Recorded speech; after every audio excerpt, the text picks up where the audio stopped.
மத்திய பிரதேசத்துல பாஜக ஜெயிச்சு புதிய முதலமைச்சர் வந்த உடனே அவர் ஃபர்ஸ்ட் போட்ட சட்டம் என்ன தெரியுமா?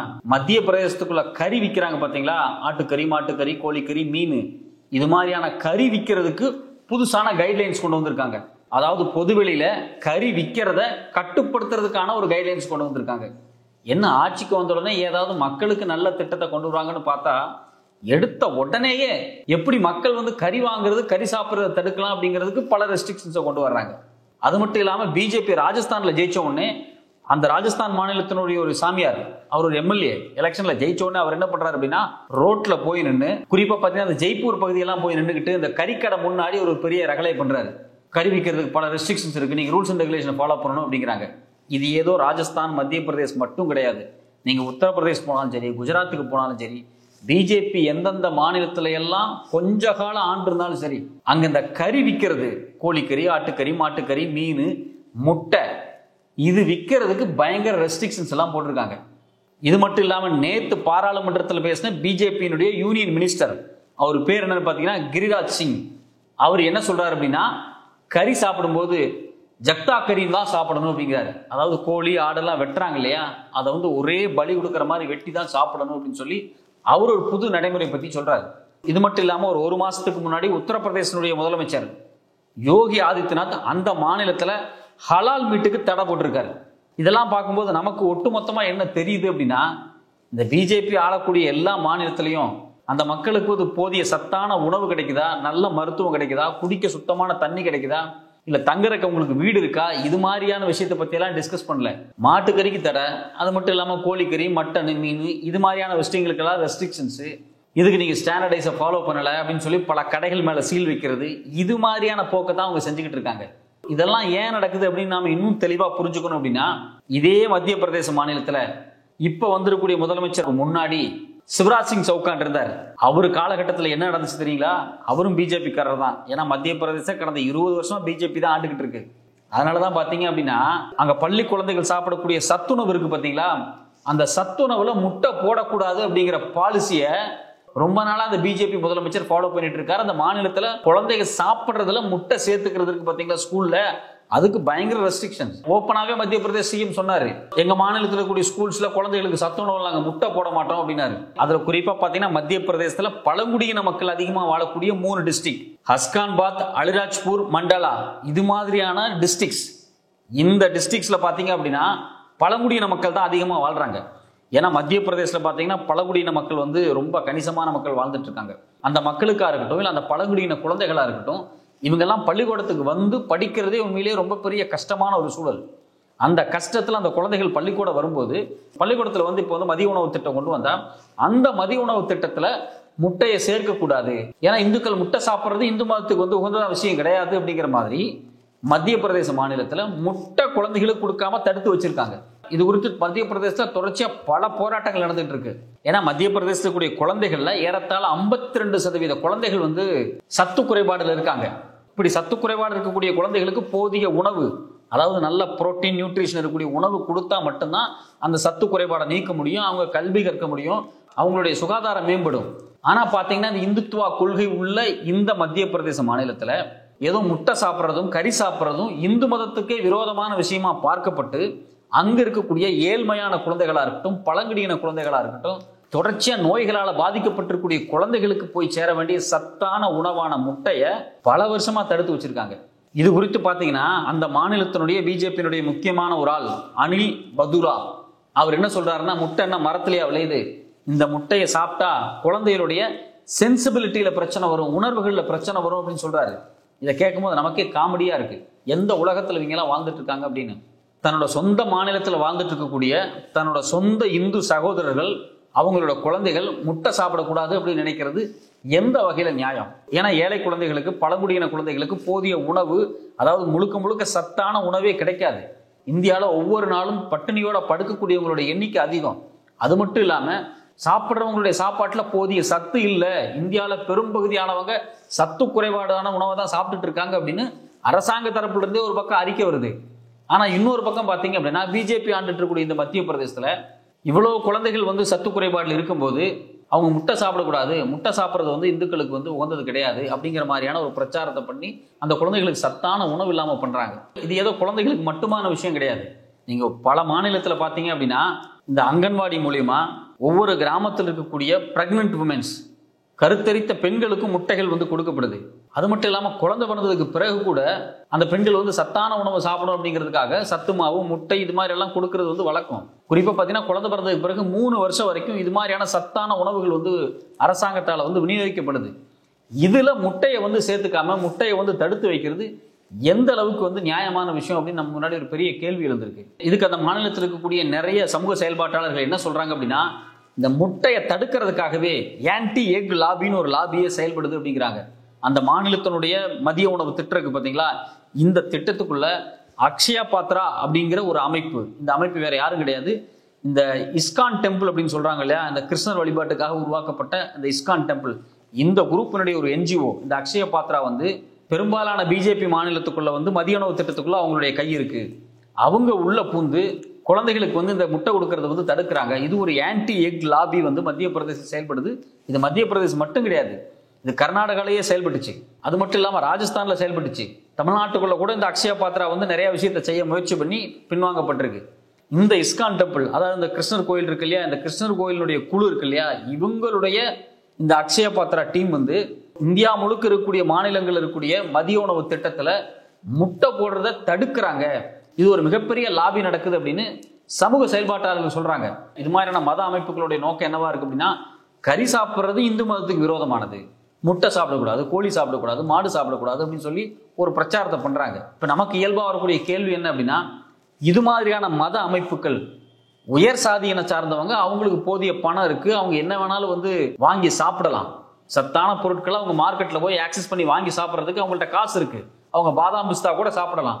ஆனா பழங்குடியின மக்கள், ஏழை மக்கள், எளிய மக்கள், வறுமை கோட்டு கீழே வாழக்கூடிய மக்கள், இவங்களுக்கு மலிவான விலையில தேவையான புரோட்டீன் கிடைக்கக்கூடிய ஒரு விஷயம் எதுன்னு பாத்தீங்கன்னா கறி மட்டும்தான்.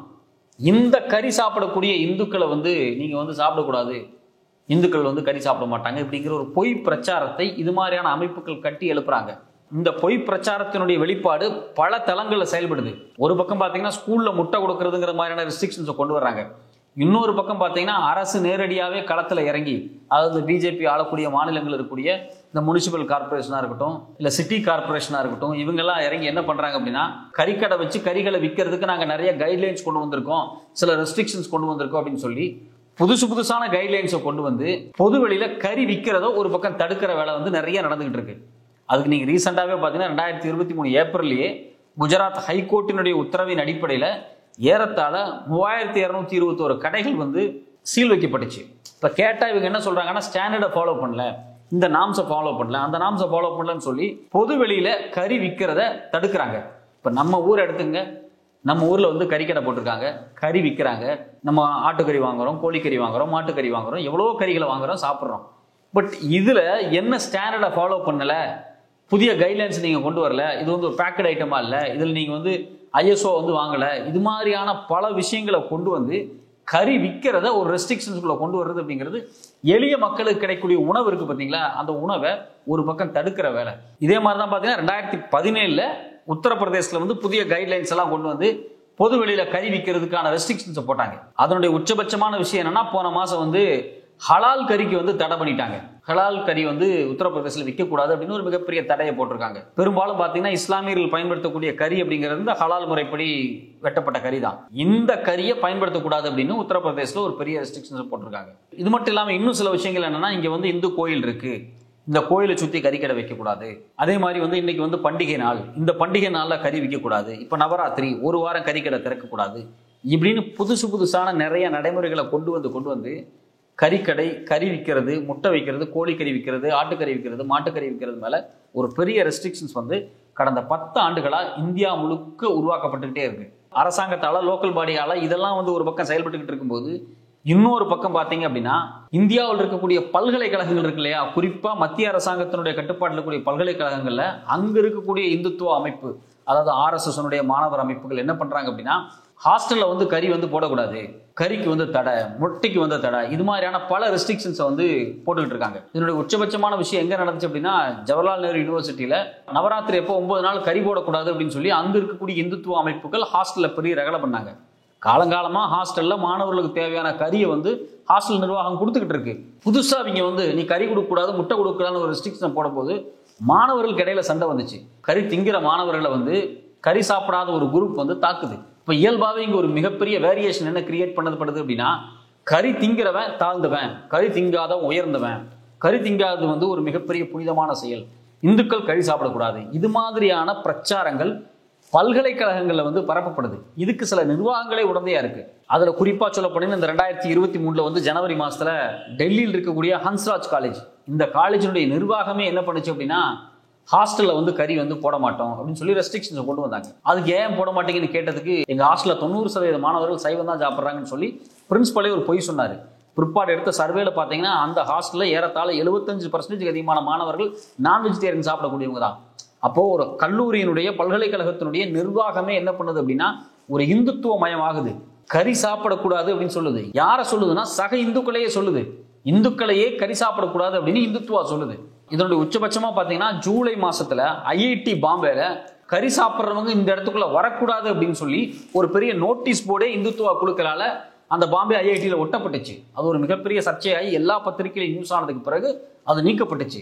இப்போ ஐஐடி பாம்பே மாதிரியான இடமா இருக்கட்டும், இல்லை ஜேஎன்யூவா இருக்கட்டும், ஹன்ஸ்ராஜ் காலேஜா இருக்கட்டும், மகாராஷ்டிராவில் இருக்கக்கூடிய காந்தி யூனிவர்சிட்டியா இருக்கட்டும், இது மாதிரியான பல யூனிவர்சிட்டி பல்கலைக்கழகங்களை பார்த்தீங்க அப்படின்னா மாணவர்கள் சாப்பிடக்கூடிய உணவுல ரெஸ்ட்ரிக்ஷன்ஸை வந்து உள்ள இருக்கக்கூடிய இந்துத்துவ அமைப்புகள் கொண்டு வர்றாங்க.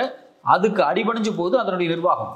இதே மாதிரிதான் பார்த்தீங்கன்னா இன்னொரு பக்கம் இந்தியன் ரயில்வேஸ் இருக்கு இல்லையா, அதாவது சாமானிய மக்கள் பயன்படுத்தக்கூடிய இந்திய ரயில்வேல கொடுக்கக்கூடிய உணவுகள்ல நான் வெஜிடேரியனை கட் பண்ணணும் அப்படின்னு சொல்லி ஒரு குழு செயல்படுது. அது ஒரு விதமான இந்துத்துவ குழு. அவங்க யாருன்னு பாத்தீங்க அப்படின்னா, சாத்விக் கவுன்சில் ஆஃப் இந்தியா அப்படின்னு சொல்லி ஒரு குழு. இவங்க இந்த ட்ரெயின்ல இல்ல அரசாங்கம் நடத்தக்கூடிய சில நிகழ்ச்சிகள்ல இது எல்லாத்தையும் கறி கொடுக்க கூடாது அப்படின்னு சொல்லி ஒரு பெரிய பிரச்சாரத்தை பண்ணிட்டு இருக்காங்க. அதுல ரொம்ப முக்கியமான விஷயம், 2022 ஆகஸ்ட்ல பாத்தீங்க அப்படின்னா இந்த வந்தே பாரத் ட்ரெயின் வந்துச்சு பாத்தீங்களா, அதுல ஒரு ட்ரெயின்ல டெல்லி டு ஜம்மு காஷ்மீர் போற ட்ரெயின் இருக்கு பாத்தீங்களா, அந்த ட்ரெயின்ல நான் வெஜிடேரியனே முழுசா தடை பண்ணாங்க. அந்த ட்ரெயின் பேரே பாத்தீங்கன்னா இந்தியாஸ் ஃபர்ஸ்ட் வெஜிடேரியன் ட்ரெயின் அப்படின்னு சொல்லி பத்திரிகையிலே போட்டாங்க.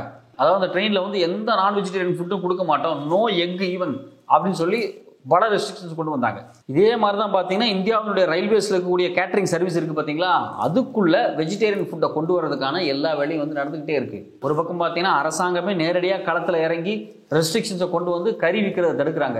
இன்னொரு பக்கம் மதிய உணவு திட்டத்தில் புகுந்து குழந்தைகளுக்கு கிடைக்க வேண்டிய முட்டையை தடுத்துக்கிட்டு இருக்காங்க. இன்னொரு பக்கம் பார்த்தீங்கன்னா மாணவர்கள் படிக்கக்கூடிய யூனிவர்சிட்டிஸ்குள்ள புகுந்து ஹாஸ்டல்ல கறி கொடுக்கக்கூடாதுன்னு இந்துத்துவ மாணவ குழுக்களை வச்சு சண்டை போட்டுட்டு இருக்காங்க. இது மாதிரி பார்த்தீங்கன்னா பல தளத்துல இந்த இந்துத்துவ குழுக்கள் கறிக்கு எகெயின்ஸ்டா வேலை பார்த்துட்டு இருக்காங்க. இப்ப நமக்கு இயல்பா வரக்கூடிய கேள்வி என்ன அப்படின்னா, இந்தியாவில் இருக்கக்கூடிய பெரும்பாலான மக்கள் இந்து மதத்தை சார்ந்தவங்க. அந்த பெரும்பாலான மக்கள்ல பெரும்பாலானவங்க கறி சாப்பிடக்கூடியவங்களா இருக்காங்க. இந்துக்கள்ல மெஜாரிட்டி ஆனவங்க கறி சாப்பிடக்கூடியவங்க தான். ஆனா இந்த இந்துத்துவ குழுக்கள் இந்து மக்களையே நீங்க என்ன சாப்பிடணும் என்ன சாப்பிடக்கூடாதுன்னு சொல்லி அந்த ரெஸ்ட்ரிக்ஷன்ஸ்குள்ள கொண்டு வர்றாங்க. அதையும் மீறி நாங்க கறி சாப்பிடுவோம்னு சொன்ன மாணவர்களை இந்துத்துவ குழுக்கள் வந்து பல்கலைக்கழகத்திலே அடிச்சிருக்காங்க. அப்ப நமக்கு இங்க இயல்பா என்ன தெரிய வருது அப்படின்னா, நாங்கெல்லாம் இந்துக்களுக்காக தான் இருக்கோம், இந்து மதத்தை பாதுகாக்க போறோம், இந்து மக்களை பாதுகாக்க போறோம் அப்படின்னு தான் இந்துத்துவ குழுக்கள் பிரச்சாரம் பண்றாங்க. ஆனா தங்களுடைய சொந்த மக்களே முட்டை திங்கிறதையும் மீன் திங்கிறதையும் கோழி திங்கிறதையும் மாட்டுக்கறி திங்கிறதையும் தடை பண்றதுக்கான பல வேலைகள் இவங்க செய்யறாங்க. இந்தியாவில் கறி திங்காம இருக்கிறது எல்லாம் கறி திங்காம காலங்காலமா இருந்தது அப்படின்னு பாத்தீங்கன்னா ஒரு மைக்ரோ மைனாரிட்டி தான். பிராமணர்கள் மாதிரியான ஒரு சின்ன மேல் ஜாதி மட்டும்தான். இந்த மேல் ஜாதிக்காரங்க தான் இந்துத்துவாவினுடைய மைய குழுவில் இருக்காங்க. அதாவது இந்துத்துவாவினுடைய மைய சிந்தனையை வடிவமைக்கிறதே யாருன்னு பார்த்தீங்க அப்படின்னா இந்த பிராமண சாதியை சார்ந்த அல்லது உயர் சாதியை சார்ந்த சில குழுக்கள் தான். இவங்க கறி சாப்பிடல, இவங்க முட்டை சாப்பிடல, இவங்க மீன் சாப்பிடல, இவங்க மாட்டுக்கறி சாப்பிடல அப்படிங்கிறதுக்காக ஒட்டுமொத்த இந்தியாவில் இருக்கக்கூடிய எல்லா இந்துக்களுமே இதைத்தான் சாப்பிடணும் அப்படின்னு ஒரு முடிவு பண்றாங்க. அதை எதிர்க்கக்கூடிய சக இந்துக்களையே இவங்க தாக்குறாங்க. இந்திய அரசாங்கத்தினுடைய நேஷனல் ஃபேமிலி வெல்ஃபேர் சர்வே இருக்கு. இந்த சர்வே தெளிவா என்ன சொல்லுது அப்படின்னா, இந்தியால 83% ஆண்களும் 70% பெண்களும் கறி சாப்பிடக்கூடியவங்க அப்படின்னு சொல்லி தகவல் சொல்றாங்க. அரசாங்கத்தினுடைய ஆய்வு அறிக்கை இந்த அறிக்கையை தெளிவா சொல்லுது. இந்தியால 15 வயசுல இருந்து 49 வயசுக்குள்ள மக்கள்ல ஆண்கள் 83% பேர் கறி சாப்பிட்றான், 183 பேர் கறி சாப்பிட்றான், பெண்கள்ல 170 பேர் கறி சாப்பிட்றாங்க அப்படின்னு டேட்டா சொல்லுது. அப்போ ஒரு 20 பேர் கறி சாப்பிட மாட்டேன் அப்படிங்கிறதுக்காக ஒட்டுமொத்த இந்தியாவில் இருக்கக்கூடிய 80% மக்களும் கறி சாப்பிடக்கூடாதா அப்படிங்கிற கேள்வி நம்ம முன்னாடி எழுந்திருக்கு. அதையும் மீறி கறி சாப்பிட முயற்சி பண்ணா பல ரெஸ்ட்ரிக்ஷன்ஸை கொண்டு வந்து பல தடைகளை உருவாக்குறதுக்கான முயற்சிகளும் நடக்குது. இதுல நாம ரொம்ப ரொம்ப கவனிக்கப்பட வேண்டிய விஷயம் என்னன்னா, இந்தியா முழுக்க இருக்கக்கூடிய மக்கள்ல இந்த கறி சாப்பிடவங்க கறி சாப்பிடாதவங்க இதை வந்து 2 வகையா பிரிக்கலாம். குறிப்பா பாத்தீங்கன்னா இந்தியாவில் வட இந்தியாவில் பல மாநிலங்கள்ல கறி சாப்பிட்றது ரொம்ப ரொம்ப குறைவு. தென்னிந்திய மாநிலங்கள் எல்லாமே கறி சாப்பிட்றது ரொம்ப அதிகம். இது வந்து காலங்காலமா நம்ம சாப்பிட்டு இருக்கக்கூடிய ஒரு விஷயம். உங்களுக்கு இந்த மேப்பை பார்த்தாலே புரியும். இந்த மேப்ல தெளிவா சொல்லியிருக்காங்க. இப்ப தமிழ்நாடு எடுத்துங்க, தமிழ்நாட்டில் 96% மக்கள் கறி சாப்பிடக்கூடியவங்க. கேரளா எடுத்துங்க 99% மக்கள் கறி சாப்பிடக்கூடியவங்க. இப்போ ஆந்திரா தெலுங்கானா எடுத்துங்க, அங்கேயும் 96% மக்கள் கறி சாப்பிடக்கூடியவங்க. கர்நாடகாவில் 81% மக்கள் கறி சாப்பிடக்கூடியவங்க. மகாராஷ்டிராவில் 77%. நீங்க ஒரிசா எடுத்துங்க 96%. பெங்கால் 99%. அதே மாதிரி ஜார்க்கண்ட் எடுத்துங்க, அங்க 95%. பீகார்ல 89%. இந்த மாநிலங்கள் எல்லாமே இந்த மேப்ல வந்து ரெட் கலர்ல டார்க்கா இருக்கு இல்லையா, இந்த ஏரியாவில் இருக்கக்கூடிய எல்லா மக்களுமே கறி அதிகமாக சாப்பிடக்கூடிய மக்கள். ஆனா அதே சமயத்தில் பாத்தீங்கன்னா குஜராத்தில் வெறும் 45% பேர் தான் கறி சாப்பிட்றாங்க. மத்திய பிரதேசத்தில் வெறும் 51% தான். ராஜஸ்தான்ல வெறும் 31% தான். அதே மாதிரி உத்தரப்பிரதேசத்தில் பாத்தீங்கன்னா வெறும் 60% தான். இப்போ வட இந்தியாவில் இருக்கக்கூடிய இந்தி பேசக்கூடிய மாநிலத்தில் இருக்கக்கூடிய இந்துக்கள் கறி சாப்பிடாம இருக்கிறாங்க அப்படிங்கிறதுக்காக ஒட்டுமொத்த இந்தியாவில் பிற பகுதியில் இருக்கக்கூடிய எல்லா இந்துக்களும் கறி சாப்பிடக்கூடாதுங்கிற மாதிரியான மனநிலையை ஏற்படுத்துறது எந்த வகையில நியாயம்? அதே மீறி கறி சாப்பிட்றவங்களை பார்த்து இந்துக்கள் கறி சாப்பிடக்கூடாது அப்படிங்கிற பிரச்சாரத்தை ஏன் இவங்க பண்றாங்க? இப்போ நீங்க ஃபார் எக்ஸாம்பிள் தென்னிந்தியா எடுத்துங்க, தென்னிந்தியாவில் இருக்கக்கூடிய எல்லாருமே இந்துக்கள் தான். இப்போ தென்னிந்தியாவில் இருக்கக்கூடிய எல்லாருமே கறி சாப்பிட்றாங்க. மேக்சிமம் 96 to 98% வரைக்கும் எல்லாரும் கறி சாப்பிட்றாங்க. நீங்க வடநாட்டில் இருக்கக்கூடிய பாதி பேர் கறி சாப்பிட மாட்டீங்க அப்படிங்கிறதுக்காக தென்னிந்தியாவில் இருக்கவங்களை பார்த்து இந்துக்கள்லாம் கறி சாப்பிடக்கூடாது அப்படின்னு ரெஸ்ட்ரிக்ஷன்ஸ் எதன் அடிப்படையில் நீங்க கொண்டு வர்றீங்க? இது எந்த வகையில நியாயமான ஒரு விஷயம்? ஒரு பக்கம் இது மதமா, கலாச்சாரமா, பண்பாடா, இது பொருந்தாத ஒரு விஷயம். இன்னொரு பக்கம் பாத்தீங்க அப்படின்னா ஆரோக்கியம் அப்படிங்கிறது மிக மிக முக்கியமான விஷயமா இருக்கு. முட்டையிலையோ கறியிலையோ புரோட்டீன் நிறைய இருக்கு. அதை சாப்பிடுவதனூடாக உழைக்கிற மக்களுக்கு ஒரு வலு கிடைக்குது. கஷ்டப்பட்டு உழைக்கக்கூடிய ஒரு மக்கள் கறி சாப்பிட்டா மட்டும்தான் வாழ முடியும். ஏன்னா அவங்க செய்யக்கூடிய வேலைகள் அப்படிங்கிறது உடல் உழைப்பு. உடல் உழைப்பு சார்ந்த மக்கள் இவ்வளவு நேரம் வேலை செய்யணும் அப்படின்னா போதிய புரதச்சத்து தேவை. அந்த புரதச்சத்து கோழியினூடாகவும் முட்டையினூடாக தான் கிடைக்குது. ஒரு சின்ன குரூப் ஆஃப் மக்கள் உடல் உழைப்பை செலுத்தாம ஆட்சி அதிகாரத்துக்கு வந்து மேலிடத்துல உட்கார்ந்துக்கிட்டு இங்க இருக்கக்கூடிய உழைக்கிறவங்க எல்லாத்தையும் கறி சாப்பிடக்கூடாது, ஏன்னா இந்துக்கள் கறி சாப்பிட மாட்டாங்கிற பிரச்சாரம் எந்த வகையில ஏற்புடையது? இதுல ரொம்ப ரொம்ப முக்கியமான இன்னொரு விஷயம் என்ன அப்படின்னா, கடந்த 1990 2020 இந்த 30 வருஷ காலகட்டத்தில் பார்த்தீங்க அப்படின்னா இந்தியாவில் கறி திங்கக்கூடிய மக்களுடைய எண்ணிக்கை குறையல, அதிகமாயிட்டு தான் இருக்கு. என்னதான் அந்த பிஜேபி இந்துத்துவ குழுக்கள் வந்து பிரச்சாரத்தை பண்ணி கைட்லைன்ஸை கொண்டு வந்து பயங்கர ரெஸ்ட்ரிக்ஷன்ஸ் எல்லாம் போட்டு மக்களை வந்து பயமுறுத்தினாலும் இயல்பா வாழக்கூடிய மக்கள் தங்களுக்கு தேவையான போதிய சத்து எதுல கிடைக்குதுன்னு பார்த்து சாப்பிட்றத நிறுத்தல. ஏன்னா அது நிறுத்த முடியாது, நிறுத்தவும் கூடாது. அதனாலதான் இந்த மேப்பை பார்த்தாலே உங்களுக்கு புரியும். 1990 இந்தியாவில் பார்த்தீங்கன்னா ஒரு ஆண்டுக்கு 3.5 மில்லியன் டன்ஸ் வந்து கறி இந்தியாவில் கன்சப்ஷன் பண்ணப்பட்டிருந்துச்சு. அதாவது இந்தியர்களால் சாப்பிடப்பட்டிருந்துச்சு. இந்த 30 வருஷம் கழிச்சு பாருங்க, ஏறத்தாழ 6% ஆயிடுச்சு. அப்படியே டபுள் த மடங்கு அதிகமாயிடுச்சு. எவ்வளவுதான் இந்துத்துவ குழுக்கள் பயங்கர ரெஸ்ட்ரிக்ஷன்ஸ் போட்டாலும் மக்களுடைய அடிப்படை தேவையா அந்த கறி இருக்குது அப்படிங்கிறதுக்கு இந்த டேட்டாவே எடுத்துக்காட்டு. மக்கள் விரும்புறாங்க கறி சாப்பிட்றத.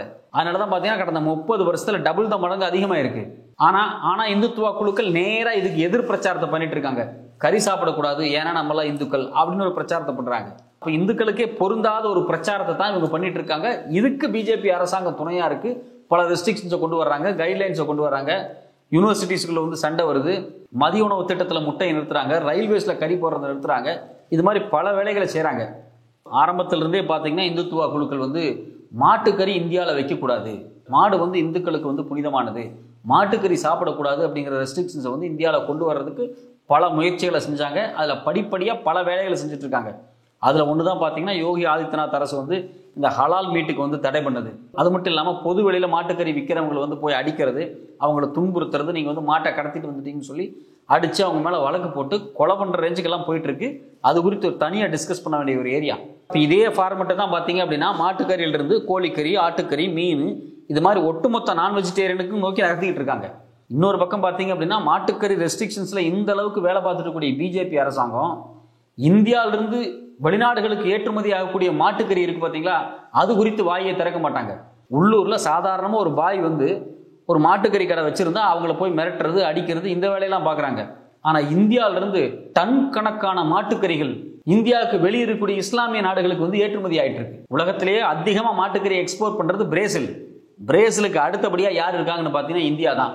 ஒரு ஆண்டுக்கு 1.4 மில்லியன் மெட்ரிக் டன்ஸ் மாட்டுக்கறியை வந்து இந்தியாவில இருந்து ஏற்றுமதி பண்றாங்க. இப்ப இந்தியாவுக்குள்ள சாதாரணமான ஏழைகள் முன்னாடி என்ன பிரச்சாரம் நடக்குது? மாட்டுக்கறி சாப்பிடக்கூடாது, மாட்டுக்கறி வச்சிருக்கவங்கள அடிக்கிறது, நீ வந்து மாட்டை கடத்திட்டு வந்துட்ட, நீ மாட்டை கொலை பண்றேன்னு சொல்லி அடிச்சு ஜெயில போடுறது, கொலை பண்றது, இந்த வேலை நடக்குது.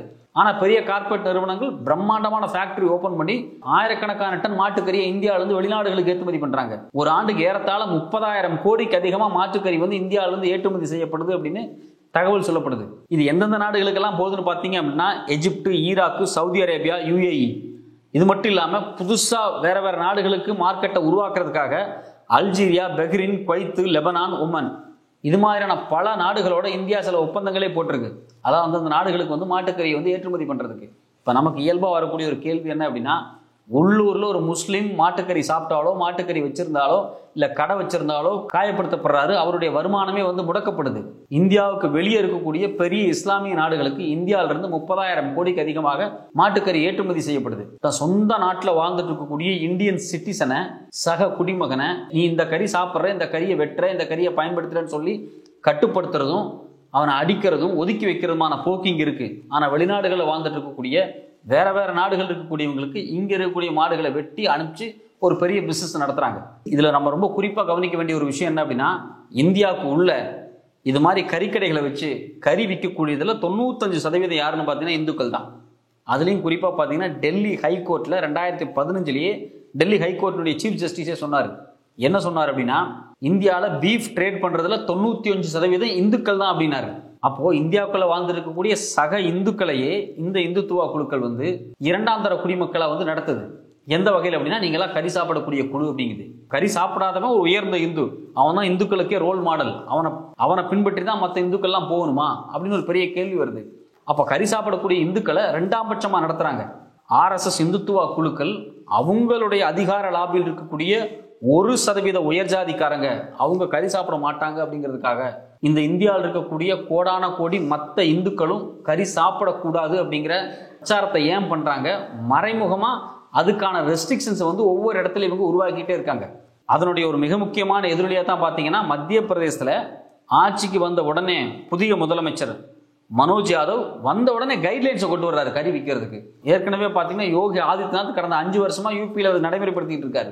அதுக்கு அடுத்து பார்த்தீங்கன்னா ராஜஸ்தான், இப்படி ஒவ்வொரு மாநிலத்திலையும், அதாவது பிஜேபி ஆண்டுட்டு இருக்கக்கூடிய மாநிலத்திலையும் சக இந்துக்கள் சாப்பிடக்கூடிய உணவை, சக இந்துக்களுக்கு கிடைக்கக்கூடிய புரோட்டீனை, சக இந்துக்களுக்கு கிடைக்கக்கூடிய சத்தான உணவை தடுக்கிறதுக்கான பல வேலைகள் நடந்துகிட்டு இருக்கு.